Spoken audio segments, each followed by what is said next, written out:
বর্তমান সরকারের আগে যে ইন্টারিম গভর্নমেন্ট ছিল, এই ইন্টারিম গভর্নমেন্টের পক্ষ থেকে একটা তদন্ত কমিশন করা হয়েছিল। সেই রিপোর্টও কিন্তু জাতির সামনে আসেনি পুরোপুরি। আসলে আমরা বুঝতে পারবো সত্য আংশিক উঠে এসেছে নাকি আংশিক চাপা পড়েছে। আজকে আমার একটা স্ট্যাটাস হয়তো আপনারা লক্ষ্য করবেন, আমি বলেছি আংশিক সত্য উঠে এসেছে। কেন আংশিক বললাম?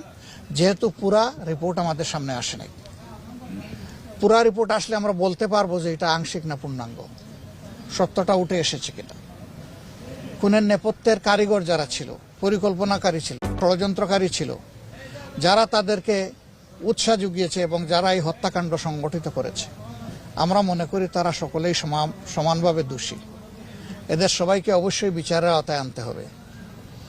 যদি এই সরকার বিচারের আওতায় আনতে পারে তাহলে এই জাতির কিছু দায় মুক্তি হবে, দায় মোচন হবে। যদি এই সরকার না আনতে পারে তাহলে এটা সরকারের চরম ব্যর্থতা হিসেবে পরিগণিত হবে। আমরা আশা করি সরকার তাদের দায়িত্ব সঠিকভাবে পালন করবে।